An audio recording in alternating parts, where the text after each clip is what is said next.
G'day everybody, here we are, Mondays at Moffs, episode number 6. So today I'm excited, we've got Geoff Ford from Be Strong Physio. Hopefully he didn't mind that I referred to him as a new kid slash, new adult on the block. But he, along with Ailey, are down there next to the Moffat Beach Post office. So in that lovely street that goes to our little kind of patch of rainforest or jungle, whatever you want to refer it to, or whatever your kids call it. So it's nice to find new people and to have a chance to share their story. And what I really like about what Geoff has in play is that he's not just a physio, he's also a strength coach and trainer. So you can get, your muscle conditioning in a way that's going to be safe, because I know from my personal experience when I was sort of doing weights and doing a lot of training and different things, sometimes your posture, the way you're moving, and those little muscles can end up adding up to a really big problem, and nobody wants to have to deal with neck pain, back pain, etc. And I've never used kettlebells, but I know they're really popular, so I'm keen to hear about that too. All right, so we're just going to bring him on and hear all about his story. G'day, mate. Hey Brad, thanks for having me, mate. Yeah, thanks for coming on board.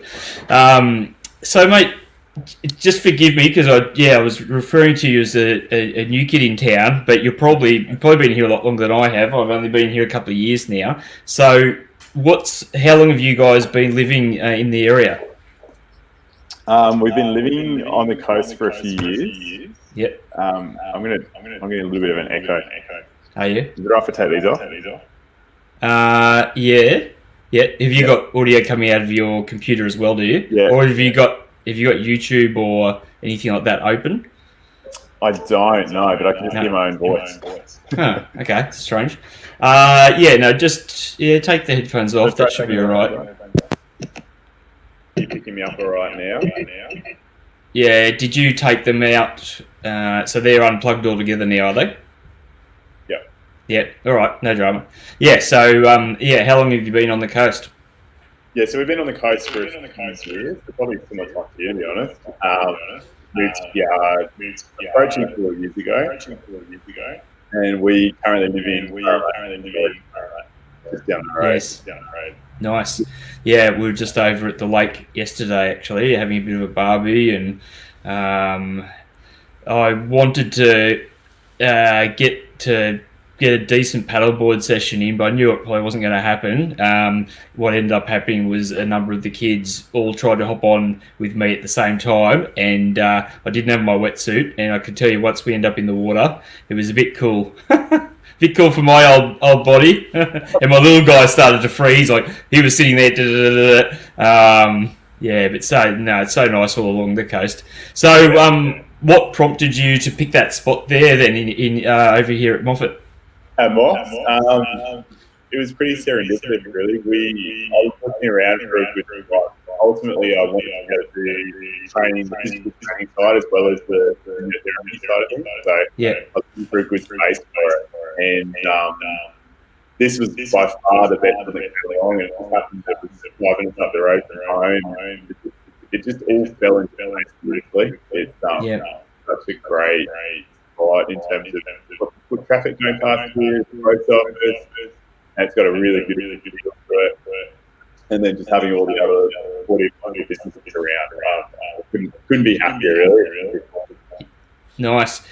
Now, I'm also getting that bit of feedback, so I'm just going to try and change a little setting while I'm doing that. So I'll pop out. We'll still be running.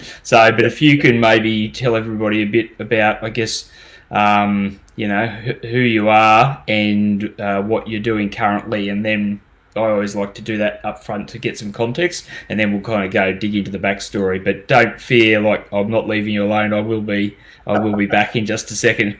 It's too easy, right? No worries. All right, so I'll talk. I can hear my own voice, so it's a little distracting. But I'm a physio strength coach, yoga teacher, so I've got a reasonably holistic sort of training background, and my passion is to not only settle people's pain down, so focusing not on the quick fix pain resolution stuff, but trying to actually find out and address the cause of people's pain, and ultimately get them moving better, work on their strength, because that sort of holistic approach for me is far more rewarding. I feel like people's lives really, really change that way. So rather than just going along and getting your traditional sorts of physiotherapy treatment where you might feel a little bit better for a while, but those issues sort of just tend to keep coming back. I love getting people moving. I see my role as in some ways more of a coach than a traditional sort of therapist. So I don't like the idea of a really clinical sort of physio. Yeah. We go in there and it's almost like being in a doctor's surgery or something. And yeah. Got the little pile of magazines as you walk in, and you go into a room with a curtain, that sort of experience that a lot of people relate to. So ultimately, I want to get people in here straight away, have them feeling positive. I see my model of physio, I call the empowerment model rather than the dependency model. So I want to empower people to have the knowledge, the skills, the exercises to be able to get themselves feeling good, get themselves strong, rather than them becoming dependent on me. So you're finding a whole bunch of problems with people and telling them to come back and keep seeing you for your magic hands or the things that only you can do for them. So I think that sort of model of physio is a bit short-sighted, and I don't think it's the most ethical thing we can do. I think really ultimately empowering people to be the best versions of themselves and have those skills and everything is the best thing I can do as a physio and a strength coach. And it's what gets me up in the morning. It's what motivates me. It's my real why is to get people feeling better, but also help them to become independent rather than being stuck in the healthcare system, which no one wants to be in. No. Yeah. And anybody who's been alive for a while, and particularly, unfortunately, I guess as we age, it's not uncommon. A number of things start to go wrong. But I mean, one, your body is just plain flat out not as, I guess, capable at bouncing back from things, and it's also more susceptible to injury. It's very frustrating. I found like somewhere around 31, 32 was the first time I started to run into some issues, like where I would get mentally really fired up to go, right, that's it. I'm going to go get right back into exercise. I tend to be this all or nothing sort of person. And then I just went out the gate hard, just like 5, 6 days of exercising and cardio, and then I was just like, wake up, my neck's all stuffed up, I can't move, and have to go and get something radical done to try and fix it. But I really like I like people like yourself who treat things in much more of a holistic sort of fashion, because I don't think, and I know it's probably controversial, but I don't think that chiropractic, just straight out, just, hey, bash into place is the answer. I think you need to kind of maybe have a little bit of that, but you've got to understand the place of actually properly conditioning your muscles so that everything sort of sits in the right alignment, so that you don't then end up with these issues. And I guess by nature, with all of us, often hunched over computer desks and things like that, the old back and shoulders are a pretty, common cause of drama. So tell me about your backstory. So did you grow up on the coast, or you came from somewhere else? No, yeah, I see myself as someone who's always wanted to live at the beach, but I never started at the beach. So I grew up. I was actually born in England, and then we moved over to Australia, and I grew up in and around Brizzy, sort of west of Brisbane, and so I spent many years like on little family trips and just weekends coming out to the beach, and absolutely loved it. Always wanted to be a surfer. Always wanted to live in and around the ocean, but it took me a while to get here. I went on a bit of a journey with my career. I sort of came out of school, didn't know what I wanted to do. Ended up somehow getting into law, started working in law, got it, as a lawyer, and was in Brisbane City working in one of those high rises, and was pretty miserable. Yeah. So I quit my job, and I was like, that's it. I'm finally going to learn to surf properly. And I sort of dabbled with it and bodyboarded and tried to surf when I was younger. But I'm going to quit my job. I'm going to figure out what I want to do. I'm going to learn to surf. I'm going to spend more time at the coast, and just really ignited that love affair with the coast again. So I went off, did that, started working in environmental management, which was good because it got me outdoors a bit more. And then ultimately, through a pretty long story, but ended up getting made redundant in that industry. I wasn't super. Sort of ended up back in front of a computer in the end as well. So I was pretty happy to sort of be made redundant, and part of that package they actually paid for me to do some career transitions training, which is basically figuring out what you should be really doing based on your psychology and all those sorts of things. And basically all roads pointed towards something in healthcare where I was helping people, because that's what I'm really passionate about, trying to make help people and make the world a better place. So I ended up going back and studying physio over in Perth, of all places, which was awesome. WA is a really beautiful state. I'd never actually been there before. It was great to have a few years over there to spend time in the Wild West. And then what we did, Hannah, my wife, and I, we drove up to Exmouth, spent some time along that beautiful coast up around the Ningaloo Reef and everything. And then we decided we wanted to find the best place in Australia we could find to live. We knew we wanted to be on the coast, but we didn't know quite where. So we sort of spent a few months travelling around from Exmouth south all the way around Australia and back up to Brizzy, and saw some stunning places, which was it was amazing. But how long did that take you? 3 months or so.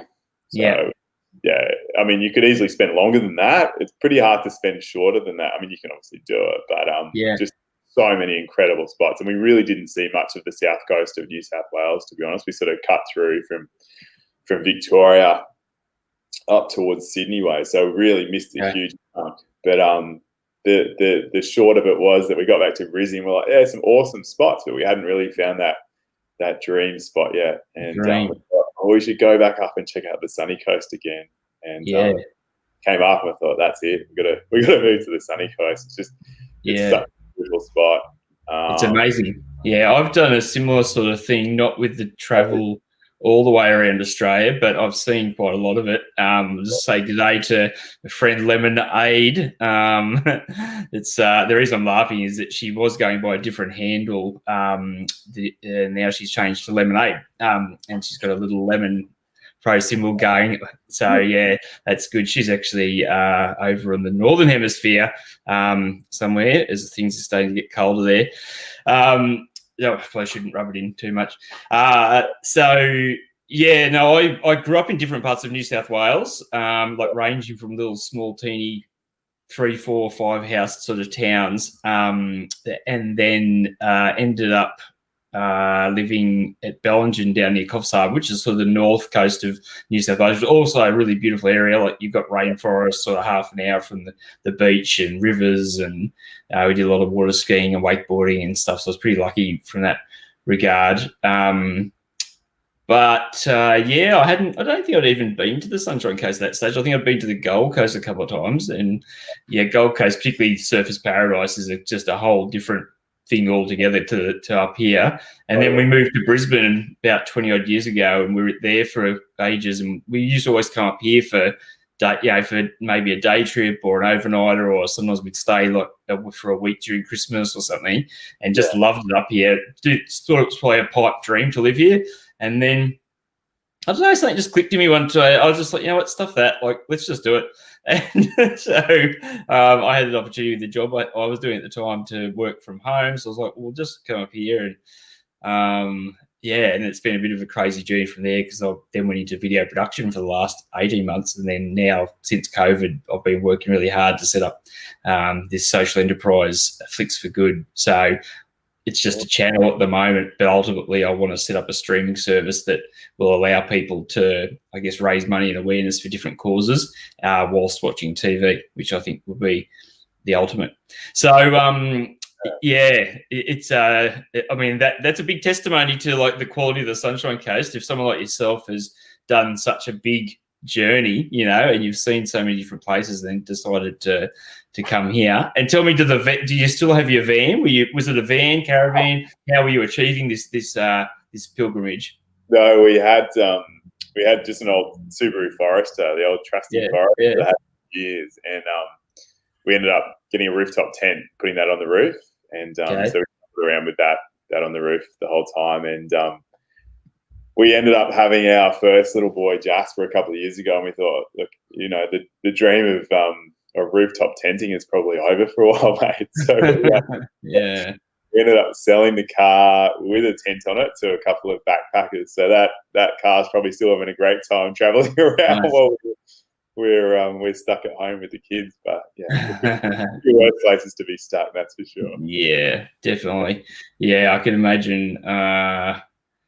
That's just almost incomprehensible, actually, the idea of having a baby and then being in a rooftop tent situation. He was awake every half an hour for quite a while. Wow, you'd be the least liked people in the caravan park. Right, exactly. It's good. So how many kids have you got now? 2. We got 2 little boys, actually. So one, Huxley, is the most recent addition. He's just turned 6 months old. Okay. And Jasper's 2. So nice, congratulations. We've got Henry Ernest here. Wow, I don't know if is that a real beard? I know they're out there. That is something. If it is real, do you know this guy, Henry? No, just a bearded legend. And I've got a friend, Ashley. Hey, Ashley, from over in the States. Oh, looks like Lemonade knows Alex. All right, there you go. So let's rip into like your sorts of like kettlebells. I'm really interested in this because since I haven't sort of done any weight training really since the kettlebell thing kind of came in. Like I was doing a lot of rock climbing, and that was really my main exercise. And then I would just do a bit of cardio and stuff like that to add to that. So talk to us about, I guess, kettlebells and what you like about them, and why because it's really interesting and encouraging to see it coming from someone who's a physio who I guess really understands the intricate relationship between the muscles we have and how to keep them all in alignment. Where do I start? I mean, I'm super passionate about kettlebells, so I could talk all day. Mate. Well, we've got time. But they, for me, they're awesome. They really came into their own for me when we had, when my wife was pregnant with Jasper, because I couldn't really get to the gym anymore. So it was a matter of necessity. So I just started using them solely at home and dived right into it. And they're just amazing because you really only need, 1 or 2. So they're really minimalistic, but they're incredibly versatile. So you can use them to strengthen up, but also to get the conditioning side of things. So more what you classically call the cardio. So you can really get your breathing up with the whole range of exercises like kettlebell swings and kettlebell snatches, but you can also do the strength side of things as well. So they tick a lot of boxes that way, but they're also really good for working around injuries. So one of the common tools that you see at gyms is barbells. If you've got an old beat up body or you've had a few past injuries, then sometimes using a barbell, which is not very forgiving, can really give you some issues. So if you've got one side stronger than the other and you always tend to use that side, the barbell won't stop you doing that. You'll just keep using one side more than the other because you can easily sort of cheat, for want of a better word. Right.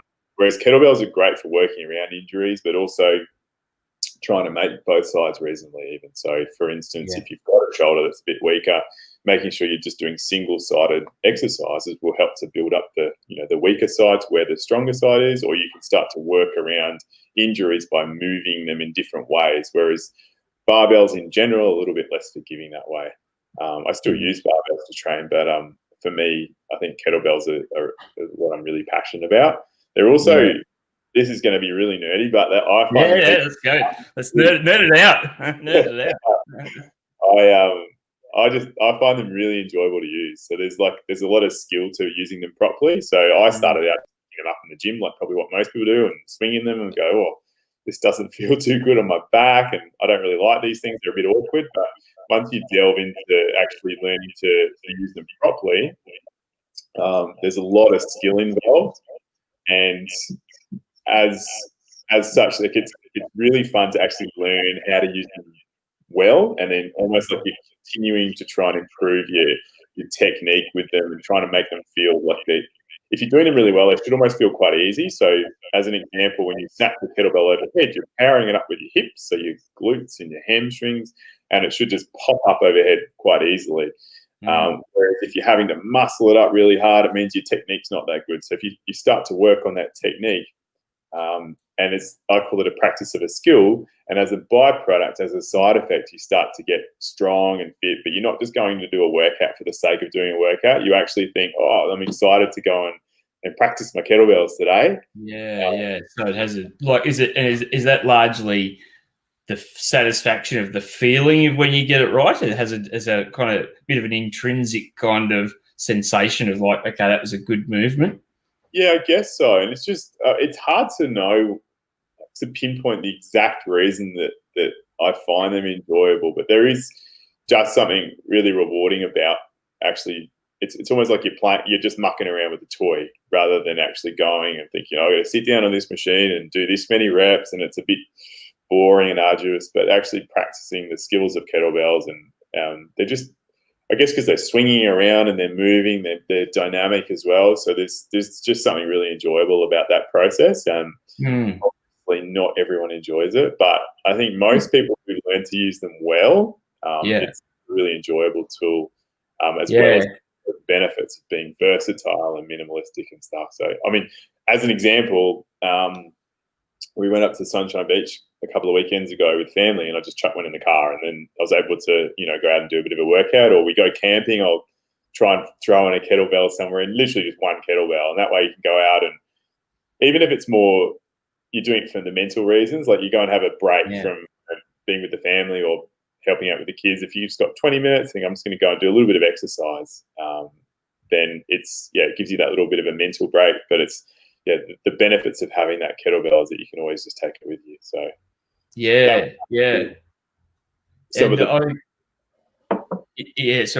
ahead. No, you're right, mate. No. Yeah. So I mean, when I was doing like weights training, I was really a fan of free weights. So I think it would be quite similar, because I understood the concept of it. Just sort of made sense to me, the concept of your different muscles, like that you need to stabilize something, being an important part of a process, so that, as you say, you're not just developing some kind of freaky, like, massive overdeveloped chest muscles, and then you're like hulked over, you're trying to like get everything to all sort of pull into alignment, and having stuff that you need to control.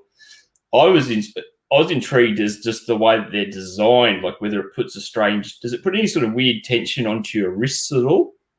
Not if you do it right. So basically, if you have your kettlebell sitting like that on your wrist, then it's not going to feel very nice. It's going to compress it down like that. But if you hold your kettlebell like that, which a lot of people, when they're starting out, get wrong, it doesn't. It just almost sits as an extension to your forearm. Yeah. Which part of the reason they're really nice to sort of press up overhead. They form an extension of your forearm rather than having this extra thing hanging off your hand and compressing the wrist, which barbells and to a lesser extent dumbbells also do.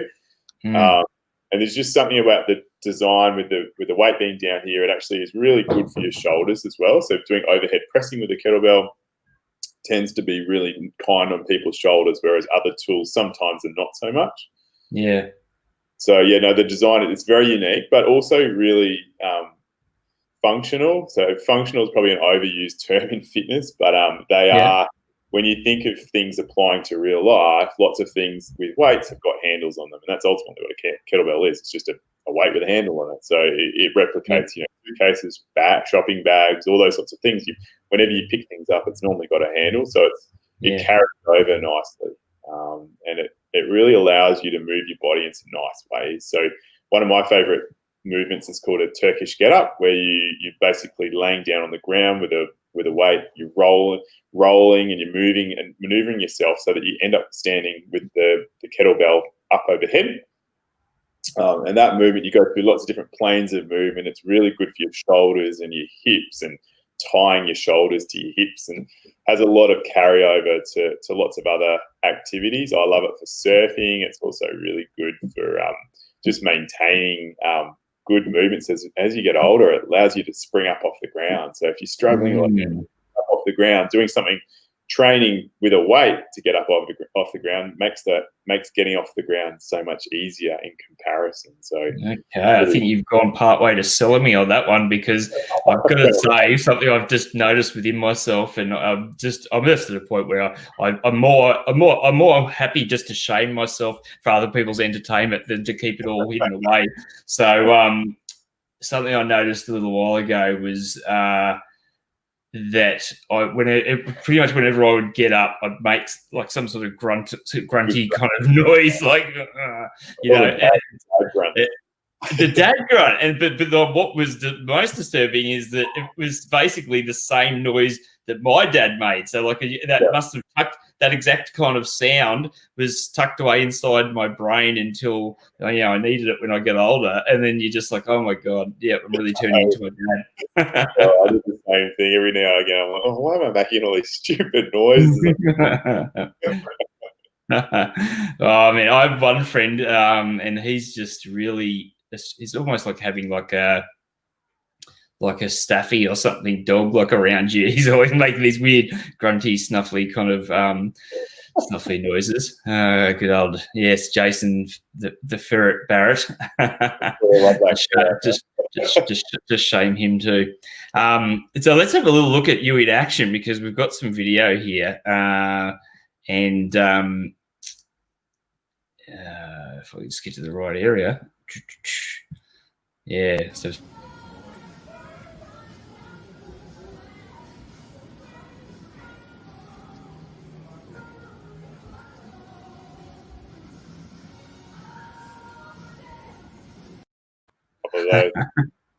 Nice. So that one probably looks like I'm lifting up with my arm and it's really hard, but it's all just driven up with the hips. And it should feel like it's probably, if I had to name my favorite exercise, that would probably be it. It feels really good when you get it right, but you can get an awesome cardio workout. If you start to string those together, you're puffing and panting by the end of it big time. Yeah. I think on one of your clips on your Instagram, actually, which I was just going to see if I could find, you're kind of showing this technique, because I noticed, now talk to us about, you kind of mentioned the difference between someone who's maybe like a PT per se, who's done like a weekend course, versus the type of training that you've done. It sounded like it was a bit more sort of extensive. So what's the kind of story behind that? With the kettlebell training, just the training, like the type of training specifically that you've done. Yeah, sure. It's and I hate people who sound really elitist with that sort of training. Like, oh, it's better than training. It's more just that it was a course. It's with a company called Stong First, and it was started by Pavel Satsulin, who is one of the people who took kettlebells from Russia over to the US. Right. And he's got some very he's got a good knack of actually taking really complex ideas in terms of the science of strength training and kettlebell training, and making them really, really simple. So he's also got some really high standards when it comes to sort of technique and coaching. And his company, Stong First, is the one that I certified under.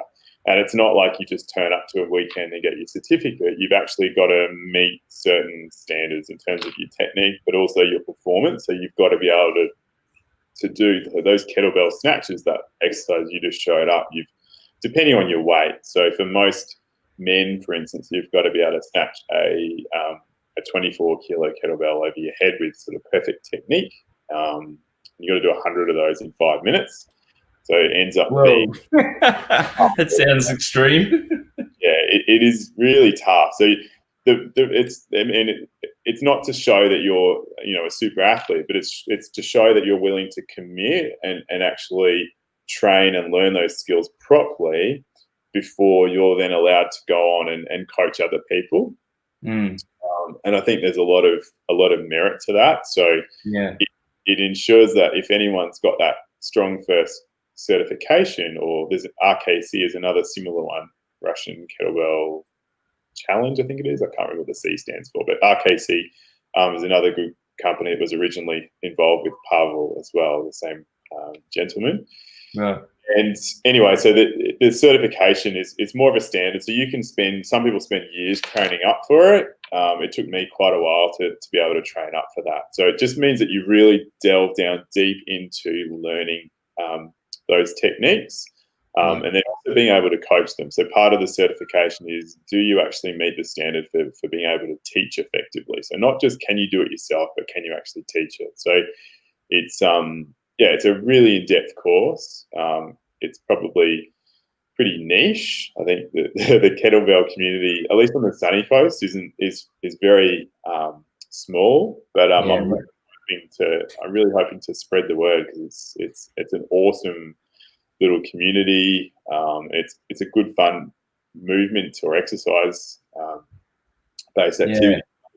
You can really delve into it in a lot of depth and get pretty nerdy with it, which I actually really enjoy that side of it. I'm prone to that sort of thing as well, and so is one of my best mates. Like he got right into running, and I think he still runs a bit, but he got right into it at one stage, and he'd tell me all about this and that, and barefoot running and all these things. He's into the barefoot running and did some marathons and stuff, and it is fascinating, actually. Like there's so many things like that you can really underestimate. Like I've had rock climbing; it's got so many facets, and it's sort of a little bit ironic because the climbs that I probably like doing the most are the climbs that are kind of up this way at the Glasshouse Mountains, but the climbing that I was doing regularly and that was keeping me fit and in the sport was climbing at Kangaroo Point in Brisbane, and because there I could climb 2 or 3 times a week. So and my climbing partner, like he's down there. So when I moved to the coast, it kind of just went by the wayside, and then I just wasn't doing anything. And so then I was just getting fatter, and I'm sort of all or nothing, which is terrible, because then, like, at the time where I should probably eat the healthiest, I'm eating the worst. I'm just like, more pizza, more beer. But now I've started to, the stand-up paddleboard's my new pursuit, but I need to now save my pennies to get like a proper surf-related one, because the one I've got is just a El Cheapo inflatable from Anaconda, which is good just to get started on the flat water. And I have taken it surfing, but I'm sure half the guys are probably having a bit of a laugh at my expense, because it's a bit rocky. Like it's so buoyant, like all the chop, you're just getting washed around the place, and it's got no edge. Like, so you're going down a face, and just half the time I end up like leaning off the board, because you're sort of turning like you would normally, but nothing's really happening. I've actually got a guy who does some kettlebell training with me, who's a really keen stand-up paddleboarder. Interestingly, he found the kettlebell really helpful for that, to develop those sort of really strong movement patterns. They help with the side of things. So you'll have to come. I was interested in that, actually. Yeah. Well, because like I want to do something that's complementary to.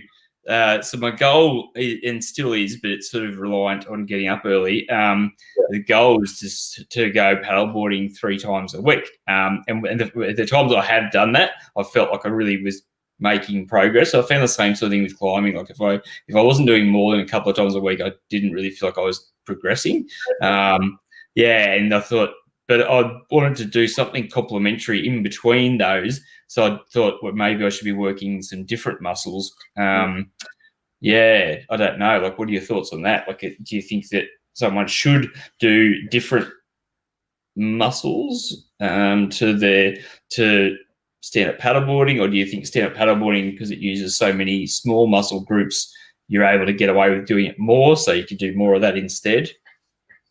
Oh, good question. So I think variety to some extent is important, and especially with sports that involve lots of repetitive movement. So like your swimming, surfing, those sorts of people will generally get some sort of overuse injuries in. So swimmers often shoulders, and there has been some studies that will show that you'll tend to get healthier shoulders if you can do some movements which are different to the ones you're doing day in, day out. So, swimming, it's a lot of that pulling movement. So if you can actually do some pushing movement overhead, that's a nice complement and tends to make those tendons in the shoulder really healthy. So I think there's a pretty good argument for doing some variety there. Yeah. Ultimately, the best thing to get you better at stand-up paddleboarding is stand-up paddleboarding. So that's the principle of specificity. So that applies to any sport really, but also to build up some strength in your body is really, really important for injury prevention. There's been some good studies, in particular in runners, but in other populations as well. In general, the best thing you can do for injury prevention is get your body stronger. It tends to be more effective than stretching. So usually we'll do, traditionally injury prevention, but actually some good strength training. And you don't need to go crazy with it. A couple of days a week's fine. But if you could do something to complement your stand-up paddleboarding, it should mean you're stronger. You've got more power. So power is how quickly you can produce your force. So that's what you want to get moving quickly. Is power. If you're more out there doing long endurance stuff, then you can start to work on your endurance from a strength as well. But look, I think in general, if you're looking to be able to get up and get out whenever you want to with your stand-up paddleboarding, if you can do something else to complement that, to keep your body, one, moving well, and two, nice and strong and fit and healthy, then I think some form of resistance training is probably the most effective thing.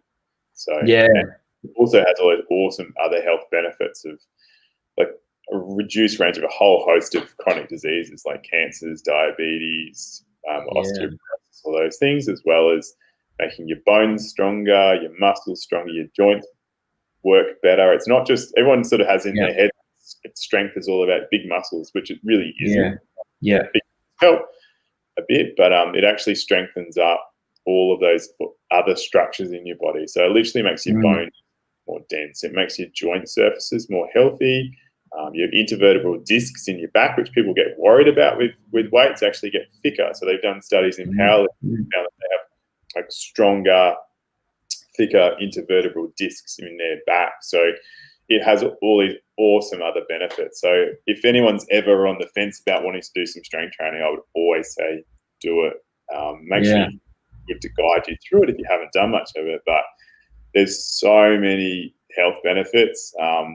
I actually listen to an awesome podcast out of the US regularly by some US doctors, medical doctors, called Barbell Medicine, and they just say basically that the number one thing that doctors should be prescribing just about every population is some resistance training. So training with some internal weight, because it has more benefits than pretty much any other intervention, including all your medications and stuff. So even people with diabetes, people who have actually currently got cancer, now they're recommending they do resistance training. So it's such a beneficial thing for people to be doing.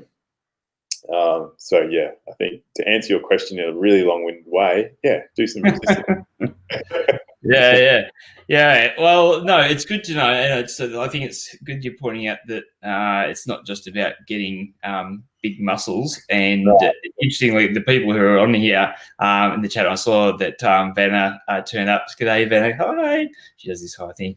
I met them through a guy in the States called Coach Jay, and so he is a trainer, but he also does this show called Gym Talk with Coach Jay each day, and these guys are typically floating around and listening to him and chatting. He used to do like a nighttime one, so the nighttime one was sort of like in our midday, and that's how I sort of got to know those guys, which is it's just fun finding other people around the world. Yeah, like I heard something a while ago. It'd be interesting to know whether you can validate or dismiss this, because it's been quite a while, probably over a decade since I first heard this.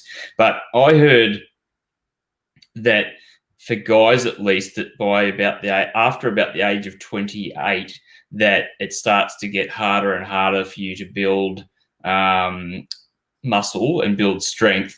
Whereas if you have a certain level of strength, and you maintain your exercise regime, your resistance-based exercise regime, that you can pretty much maintain that strength almost all the way through your life. So, like, if you are disciplined, I guess, do something that you're going to enjoy and stick with it, that when you're older, where the other people are going to start kind of tipping forwards and bending over, with osteoporosis and potentially falling over and breaking hips and what have you, you might have a better shot at kind of still being able to move around the place. What's the school of thought on that one? So definitely, I mean, if you take training out of it, I think naturally people probably are at their peak strength around that time, or maybe even younger. And then, each decade after that sort of 30 mark, we do tend to naturally have a little bit of loss of muscle mass or muscle atrophy. But that can be definitely be combated to some extent with some consistent training. In terms of whether you need to reach your peak then and maintain it, it's probably more true for bone mineral density. So bones, Okay. you really do need to reach that peak in.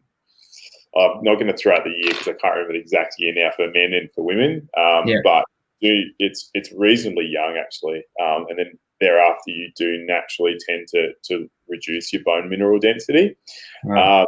With strength stuff, it's better if possible, if you've come from a base of having that strength and also that knowledge of how to move well and that sort of stuff, maybe from sport, like a diverse sporting background, that can be helpful. But in terms of on the optimistic side, you can absolutely put on strength. People can put on muscle in their 70s and 80s, and there's been studies as well. So it's pretty cool. It's more beneficial if you keep it up for a long period of time. So rather than thinking, I can build this up at any stage, I'm going to go and do it when I'm a bit older. You're better off doing it when you're younger. But if you can go and build muscle and try and maintain it, that's probably going to be the ultimate thing, definitely. But sorry, I got a bit. Just bear with me one moment. Yeah. Oh, sorry, this is out the front. Sorry, I'm just on a podcast at the moment. I can chat to you in half an hour if you're still around there. Give me a buzz. Yeah. Thanks, mate. Sorry, Brad. That was. Get out of here. That's funny. I was really tempted to say that in the middle of your conversation. I was like, it's local, so we'll be nice to him. don't know who it is. Like, could be your most valued customer. Speaking of customers, that's a good segue to this other video that we had. So we've got some stuff happening here. So what are these guys up to? They're doing. That's not specifically just kettlebell stuff. That's just like a little snippet of my strength and rehab classes, which I do as part of my physio. One of the key things with my model of physio is I hate just giving someone a little sheet of exercises and say off you go. Yeah. I've seen the negative of that. It just doesn't work. People don't do it, or if they do it, they often do it wrong, and they either make themselves worse or they don't train hard enough with it. So for me, that's one of the key things, is to be able to offer people the chance to come in and just do all of their exercise with me. So I say, look, if you can do 2, maybe 3 sessions a week in these small classes, then that's all you should be needing to do. You don't have to go home and feel guilty about not doing your exercises.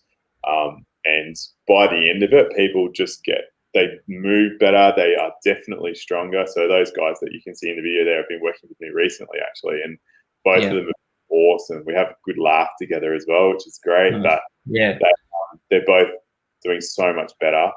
Yeah, it's good. But imagine, and I keep wanting to call it seeds. I don't know. I'm tempted just to call it seeds because that's what I was doing, as opposed to lemonade. Just confusing me there, aren't you? So resistance training recommended by doctors over basically everything. Nice. Yes, indeed. So I pulled up the Instagrizzle because I think this is maybe the one I was thinking of where you're kind of talking about this the form. That was some stuff on swings, I think. You probably won't be able to hear the audio very well on there. Oh, can you hear that? So if you're having trouble with the hip hinge movement, try using a bench or a chair to stop your knees moving too far forwards. So blocking my knees here against the bench and hinging, just like a squatting down. But what you're doing by stopping your knees traveling forwards and loading out those hips, you should feel your hamstrings tighten up, and that's the basic hip hinge movement. We then transfer that into a kettlebell deadlift. So stand over the top of the kettlebell. So the handle lines up with your ankle bones. Find that same position, so down back at the bottom, reach it as far as you can. You want to feel those hamstrings start to tighten up. Then we can reach for the kettlebell. Gripping on, as you're bending the bar of that kettlebell, and swing is a hip hinge on a squat. No, we missed the. It might have been a different one, I think. I think it was a different one. Yeah, there's one specifically I thought we did a really good job of showing, like you're kind of pumping the kettlebell out. I thought you were in this kind of outfit here. Could have been on my kettlebells page. I've got this. Oh yeah. One, and then I do no, it's different on this one. Was this one? Okay. Yeah, it was on this one, but nonetheless, it showed just, I guess, that explosive kind of maneuver, and let's get rid of that. It's just showed how like you could see the power coming from, I guess, the movement of the standing, and then the kettlebell kind of going flying, as did my laptop just about go flying just now, which would really that would put a technical challenge for everything. I'm pretty excited. So now tell me, what is kind of like the starting point? Like if someone was going out and they're trying to think, okay, there's an array of sizes of kettlebells. Lemonade wants to know whether dancing with kettlebells is that a thing yet? I don't think so. People do juggling and juggling, righto. Kettlebell juggling and some pretty acrobatic stuff, to be honest. Yes. I would highly recommend not doing that as your starting point for kettlebell. A little segue back to what you were saying. Yeah. So what's a good starting point for people? I always recommend, in terms of weight, I mean, it's one of those it depends answers, but ultimately most don't want to sound sexist, but a lot of men will start on about 16, women maybe 8 to 12, but that's completely dependent on individual differences and experiences and everything else. But that's based off what a lot of the institutions sort of recommend. I mean, sometimes a heavier kettlebell is actually easier to use than a lighter one. So one of the main principles about the way that I teach kettlebells is a kettlebell swing is all about driving with the hips. You're not lifting with your arms at all. It's like a pendulum. Like it's just banging, and then the arms continue to swing. So everything's drive with the hips, and then arms go up. You literally don't lift with your arms at all. So most of the time, myself included, when people start with kettlebells, they think it's a lift, raise up with the arms. And you tend to sort of feel it in your back, and it feels a bit awkward. But yeah, if you're driving up powerfully with the hips, then the arms just float up. And sometimes it's easier to achieve that with a slightly heavier kettlebell. But and then to answer what you'd start with, I would normally teach someone the kettlebell swing because it's the foundation of the swing itself, and then it's the foundation of the kettlebell clean, which is how you get the kettlebell up into this position. As well as the kettlebell snatch, which is up overhead. So it's a foundational movement. It's also incredibly beneficial. So you really strengthen up what's called your posterior chain. So it's the muscles up the back of your body, basically, like your hamstrings, your glutes and your hips, gets your back muscles strong. So that would be one of the first things I'd teach people is the kettlebell swing. It's very tricky to get it right. So it does take a bit of practice and can be a little frustrating to learn. Okay. But that's ultimately, I usually try and teach people the kettlebell swing first. And I also like to teach the Turkish get up early on as well, which is that really cool movement of laying down on the floor and gradually working your way up to standing with the kettlebell overhead. Really beneficial for all of your joints. It builds good strength all the way through your body, including your midsection or your core. And it's a good complement to swings. So swings it's an explosive movement. It's all about that maximum power, whereas a Turkish get up is more of a grind movement, we call it. So it's a slow movement. You're getting through those different positions under a bit of load with the kettlebell. So they're a good complement because you've got one that's powerful, one that's slow. One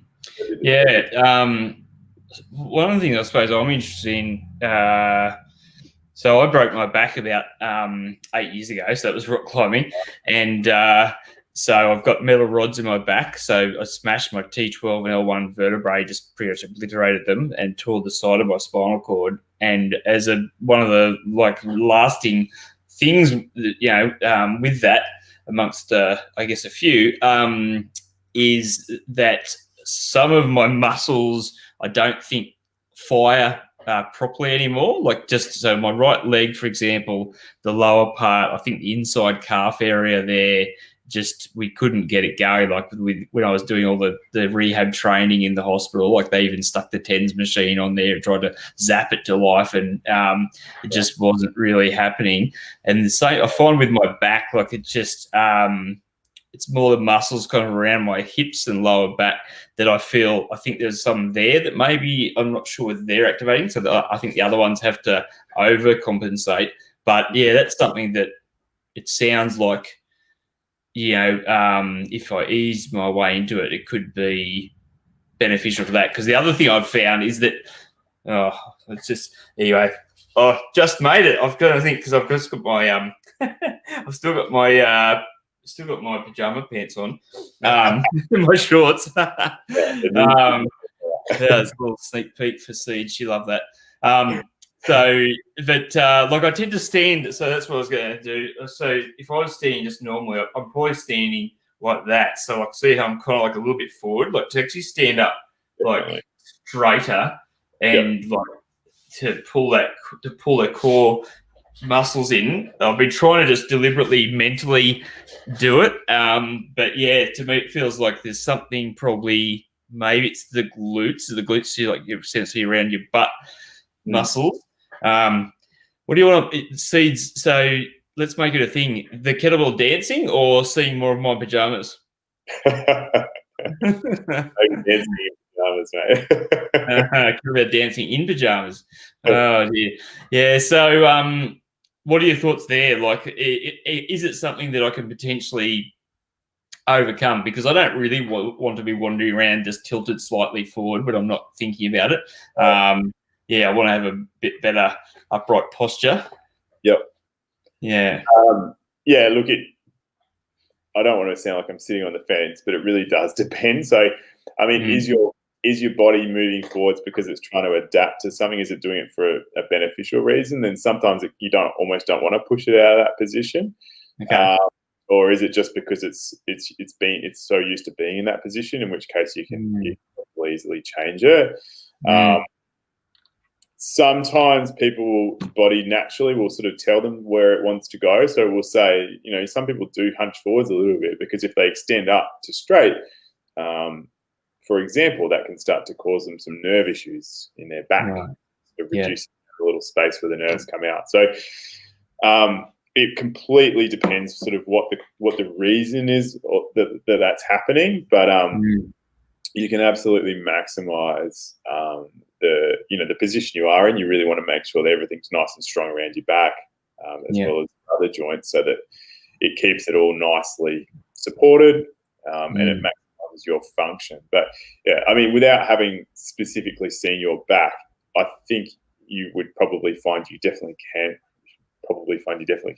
You should be able to improve your posture significantly And kettlebells is a good way to do that without you thinking of, oh, I have to jam up, because trying to consciously hold your posture in a really upright fashion, one, it's probably not warranted based off scientific evidence. Having a perfect posture doesn't really reduce people's pain. But if it's more because you want to feel like you're more upright because you feel better that way, then yeah, you definitely start to do that. But as I say, you don't want to be jamming up really, really upright, because that can actually cause pain.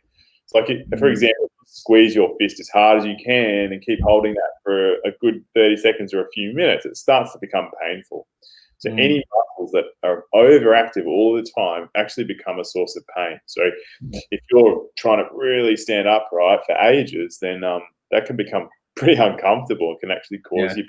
So so you can't use that like as a form of, I guess, exercise or supplement, or to try to. It feels good, do it. But ultimately, movement is medicine, as I say. Movement's more important. That's good, like that. Seeds, get on that. You can type that. Movement is medicine. Yes. I don't know with that.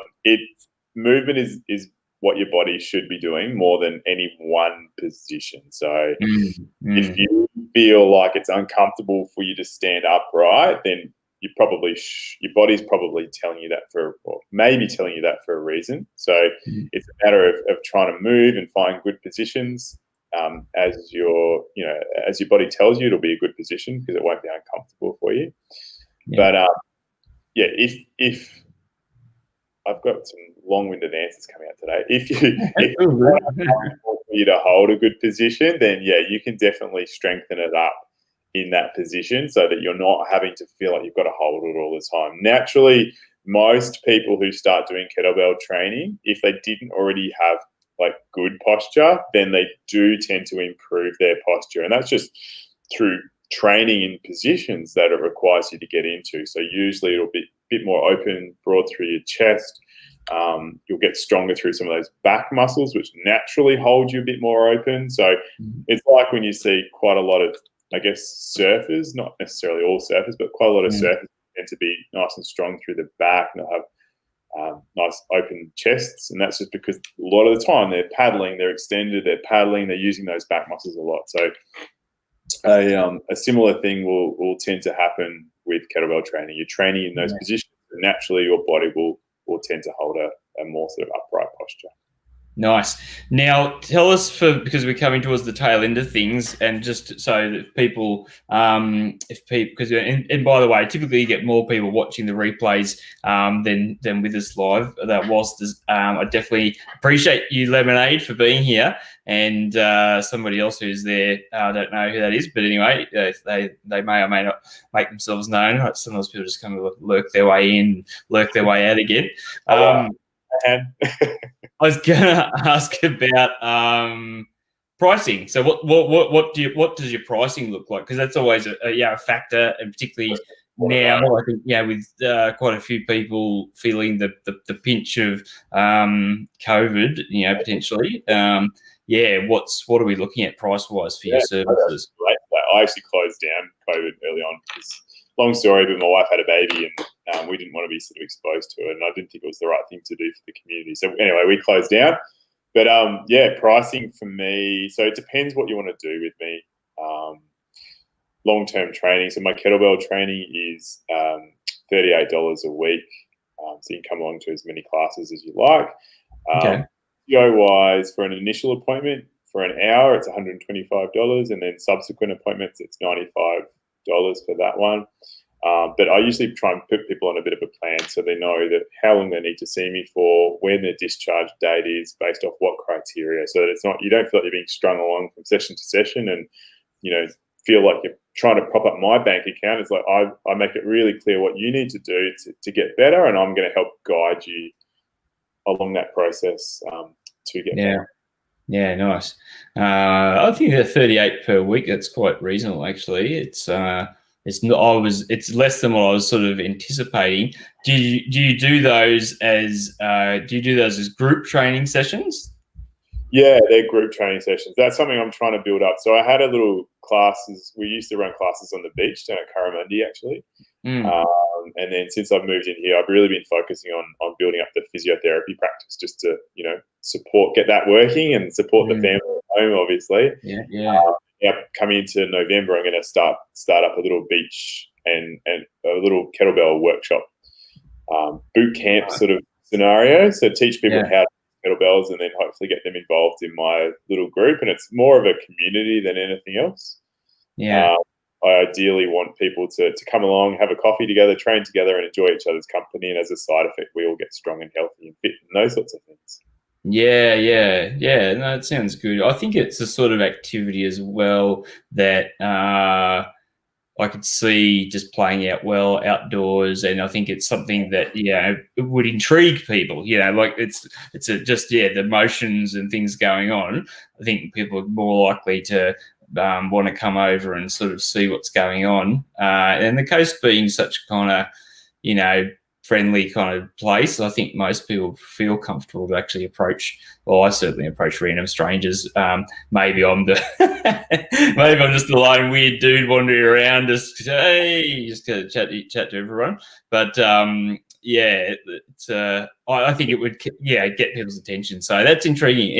Yeah, awesome, mate. Thanks so much for coming on the show. It's been really fun to have a chat, and I really appreciate it, and wish you well. And if anybody tunes into this, for the people here locally, it's probably a bit hard for the internationals, for Lemonade Movements Medicine. Oh, there you go. I got there because she did earlier. She was talking about, she wanted to see if wall setting. She wanted to know what a kettlebell wall set's a thing. She's quite a bit of a pro at the wall sit. And also shout out for, she said the pajama sneak peek makes up for missing the shower scene. That's just a whole nother story for Coach Jay's podcast, or his show rather. And who knows why I have these ideas, but it's just, I thought it would be funny to go live onto his show, because on Instagram, one of the benefits there is it's easier just to kind of pull random guests on live. And so I put a little comment, and you can request to go live as well. So I'd put a little thing there saying, hey, do you want to have me on live? And then I was in the shower, so when it came on, I'm in there. Like it was all PG. I kept it above waist, high, but and he thought it was very funny. Or everybody thought it was pretty funny. And particularly like if I end up if Flicks for Good takes off and this is the dream, if it ends up being a big deal and we can succeed and make a lot of impact in the world along the way, it'd just be quite funny for people to be able to say, well, I actually saw him in the shower live at the very beginning. So yeah, that's awesome, mate. It's such a good concept. I wish you well with it. I look forward to it. Yeah, you'll definitely be hearing more. Yeah, I'm starting to ramp that up. Have to catch up in person and let's do that. We'll liaise after, and we can I'm 100% keen for that. So that sounds great. All right, champion. Well, I'll let you get back to recovering and getting healthy. I know my daughter. She'll probably be on my case. She's a real drill sergeant. She's turned 9 yesterday, and I was setting up the netball set that we got her. Yeah. It's got one of those water-based heavy, sort of things. And so basically done the whole thing, and I was just about to put the last part on, and then realised that the pole structure that goes up, it has like this kind of channel kind of part that when you screw the thing in to hold it in place, it's going to go to that channel area, and it's back to front. So you could have it in one of two ways. It pans out. I now have learnt. So it was back to front. So I've got to basically undo half of it and then rebuild it. Awesome. They're fun though. It's like IKEA furniture. Oh, it's terrible. Trampolines and all those other good parental experiences. Exactly. Nice. Awesome. All right. Thanks much, buddy. Thanks, lemonade stand, seeds, and whatever you're going to be. Grape juice next. And Lurker, thanks for coming too. All right, mate. I'll catch you around next time. Thanks everyone for tuning in. Thanks, mate. See ya.